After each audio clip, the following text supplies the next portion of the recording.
Hey, what's going on, everybody? Manny here once again. Welcome to DFS Zone. I have a new video for you guys, but before I get started, I appreciate you guys all drop a like. If you're new to the channel, it's your first time here, never seen any of my videos before, the only thing you need to do to be able to get access to the videos on a consistent basis, get them all the time, is to become a subscriber to the channel. So if you haven't done so already, please make sure you subscribe down below. Make sure you also put on your post notifications. This way you don't miss out on any of my new videos.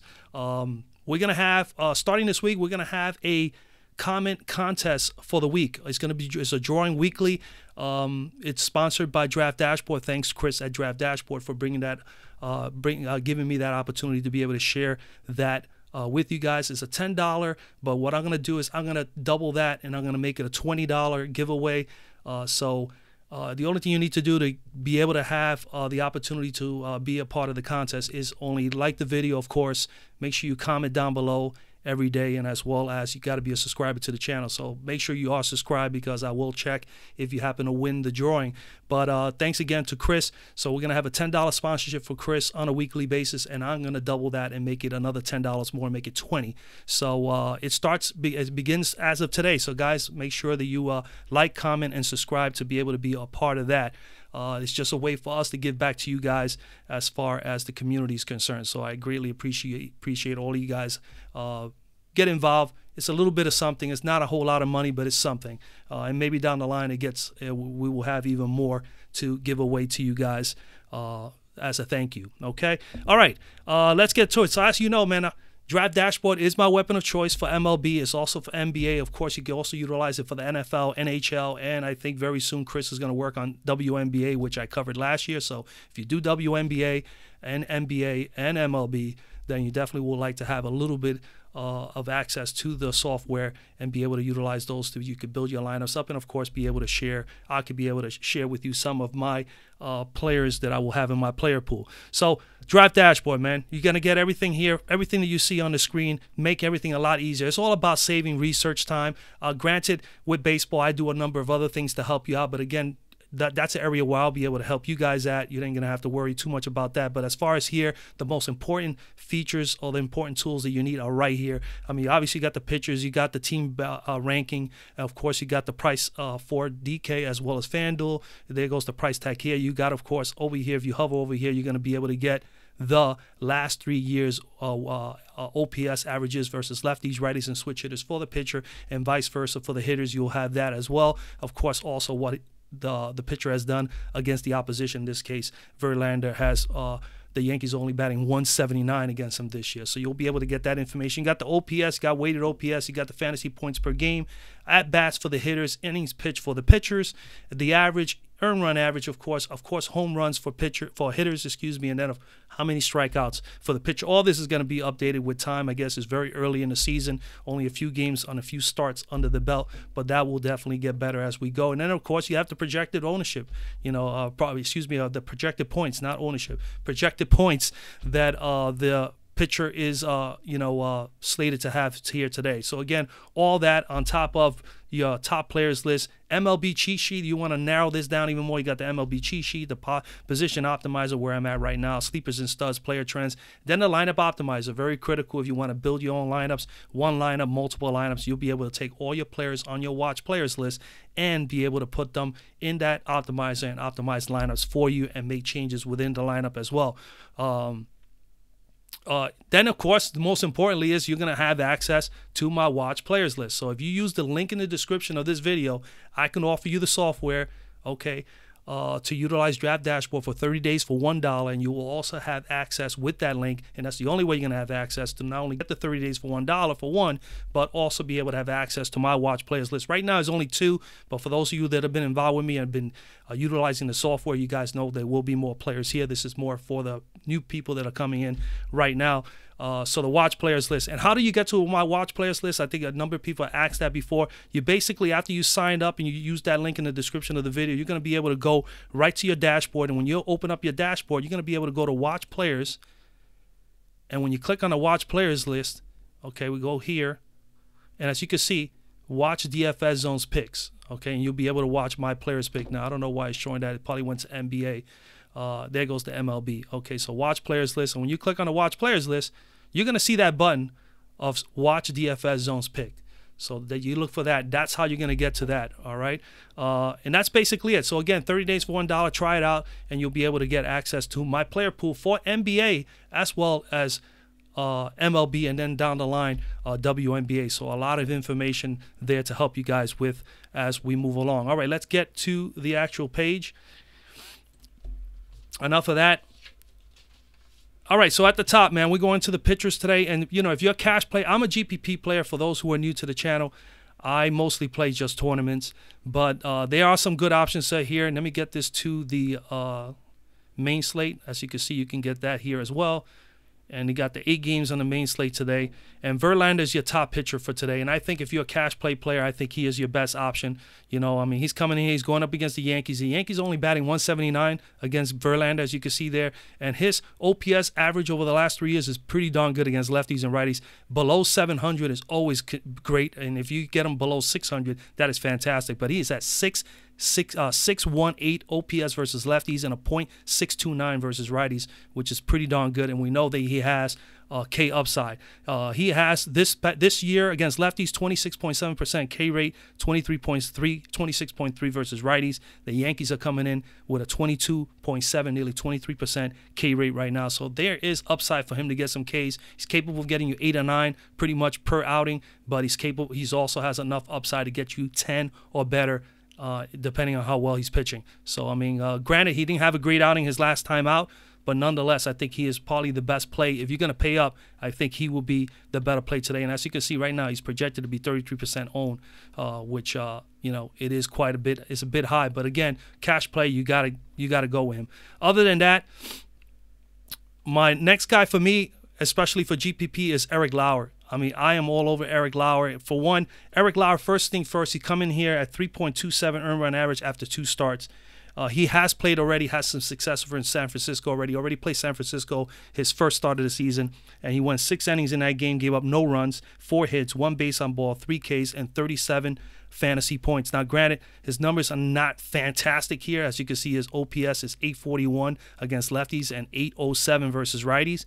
But again, he has had great success against San Francisco, and this is my biggest reason why I like Lauer. First things first, this game has the lowest implied total runs for the actual slate, with both teams averaging about 3.2, 3.4 for tonight. And considering he already played against San Francisco, already done well with them. The other thing is also San Francisco is really terrible all the way across the board hitting-wise. They're coming in here batting 208 as a team after 10 games.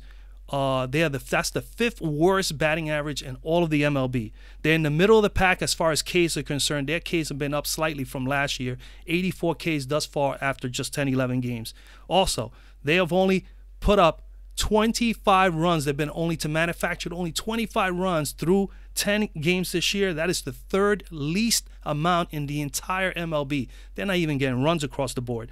All right, granted, this is how bad they are. Seattle is the #1 run producing team in the MLB right now. They have put up 85 runs through 11, 12 games. Granted, they played a few more games. I think 12, 13 games for them. But still, nonetheless, that is a 60-run difference between Seattle and San Francisco with only 25 runs. I mean, again, I do like Erik Lauer here. I'll take my chance with the young lefty who looks pretty darn good right now. So Lauer is in play for me. As far as game stacks, and as you know, I look at pitchers. Now, granted, there's a couple of pitchers like Felix Hernandez, his birthday today, kind of like Felix a little bit as well, going up against Kansas City. I mean, we know he has good upside as far as strikeouts are concerned. He's not the same Felix Hernandez that he was years ago. But again, granted, Kansas City, not the best team thus far as handling strikeouts. I think that he can get some strikeouts there. If he could keep the game close, it'll be fine. That game is also considered to be a little bit high in runs.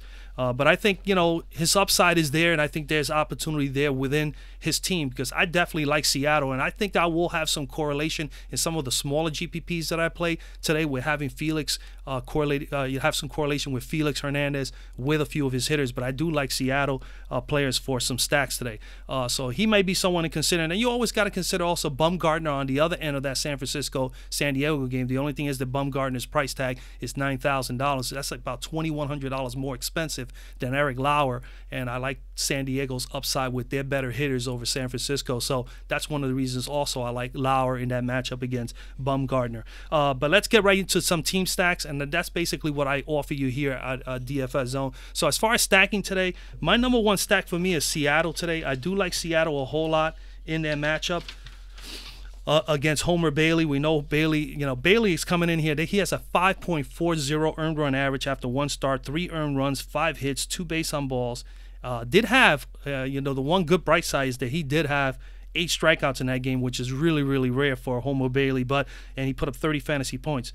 But Bailey hasn't given up, granted, he hasn't given up a home run this year, but he did give up 23 home runs last year, and that's one area I'm really looking at that I think Seattle can capitalize in. He gave up 13 home runs to lefties last year, only 10 to righties, and then you got a couple of powerhouses there with Jay Bruce, who has had 2 at-bats against Bailey and has hit 1 home run in that 1 for 2 with that 1 hit being a home run. But other than that, Seattle, 4th in the major leagues in hitting thus far this year, batting .278, .917 OPS as far as a team thus far this year. After 13 games, they have 27 home runs and 84 RBIs already. Granted, they do have 101 strikeouts, but they're also one of the top teams as far as base on balls. They're 2nd in the league in getting walks. They have 51 walks this year. As a matter of fact, that's 3rd best, 3rd most in the MLB this year. Some guys that have done very, very well against righties thus far this year, Beckham, 344 batting average versus righties with a 1.009 OPS, so he could be someone you can target.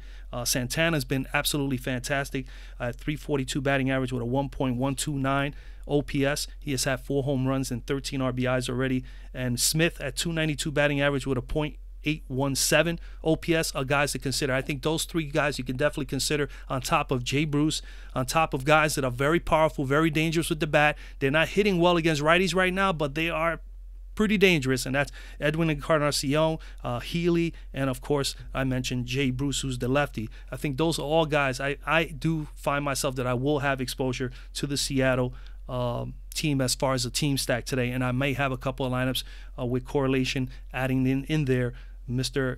Felix Hernandez. Other than that, Oakland is another team that I think you can consider as well. Oakland, not batting that well this year as a team. They're 19th in hitting in the majors right now after 10-11 games, 232 batting average. They do have 101 hits, which is the 4th most in the MLB, so that I do like. And they are 6th in home runs with 18 thus far this year. They have 50 RBIs that they have also generated in those 13 games.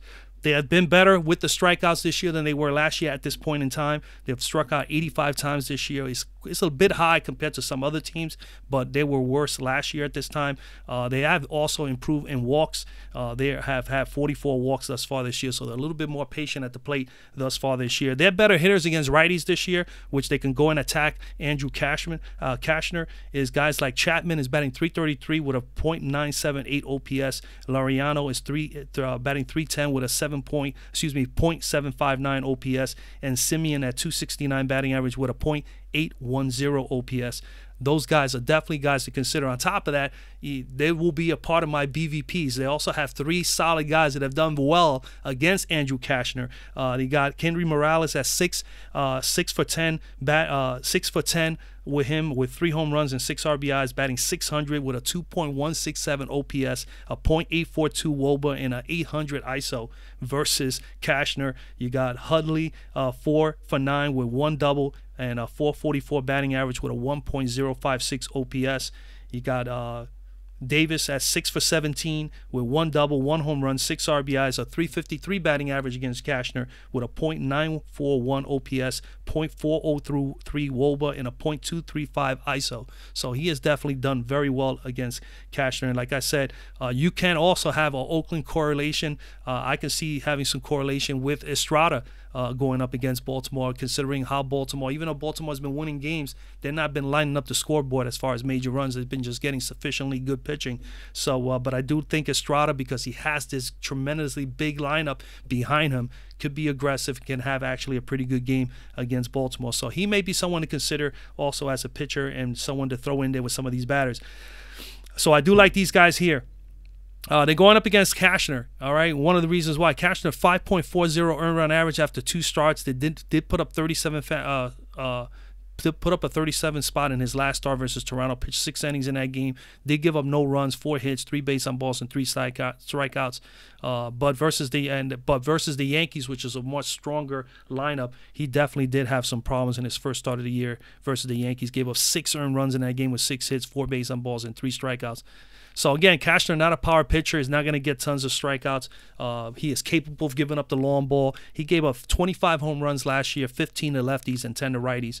The last year, the righties batted .270 against him with 10 home runs, and the lefties batted .310 versus Cashner with a .400 WOBA and 15 home runs. So I do like the Oakland A's here as a stack against Andrew Cashner.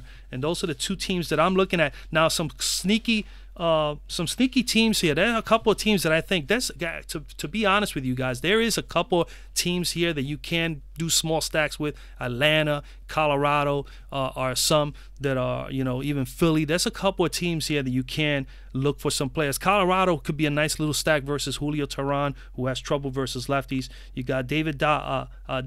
He's .346 batting average with a 1.033 OPS thus far against righties this year as a lefty. You got Chris Iannetta, is batting .333 batting average with a 1.095 OPS versus lefties this year. Against righties this year. And Charlie Blackmon is the other lefty on the Colorado team that you can definitely target today. He's not having a great year, no doubt about it, but Charlie Blackmon is one of those guys in Colorado where he is very, very dangerous.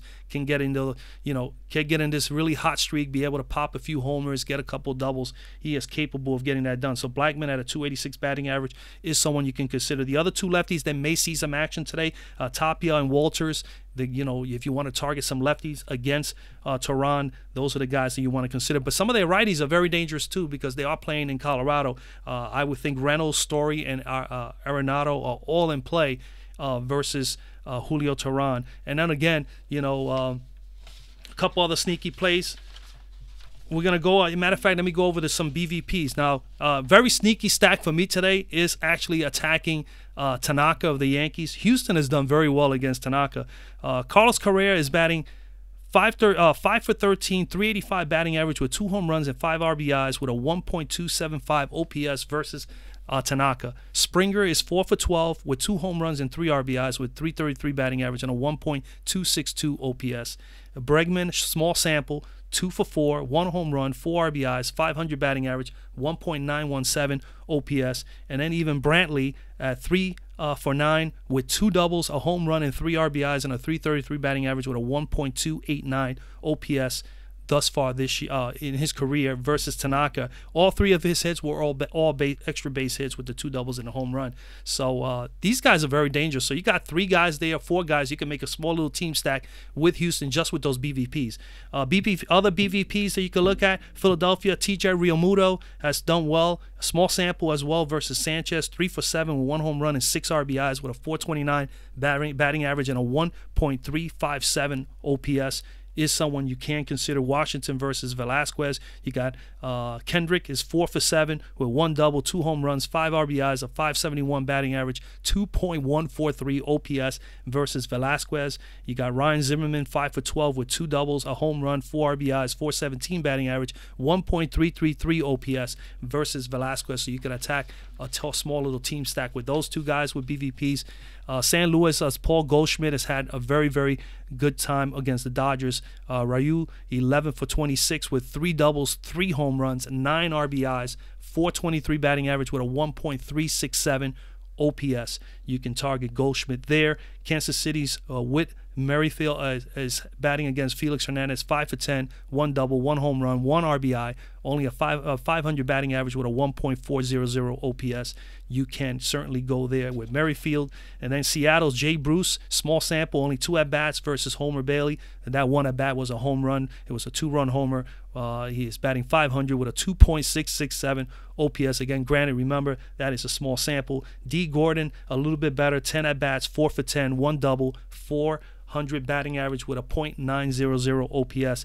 versus Bailey. Atlanta is another little sneaky stack. That's one of the higher implied total runs for the game because they're playing in Colorado. So again, I have no problem with going with a little bit of Atlanta. So again, there's a couple of features there. Again, any other plays that I really feel strongly about will be here on the watch players list for those who are playing MLB with me and are watching some of my plays to help you guys out with your lineups.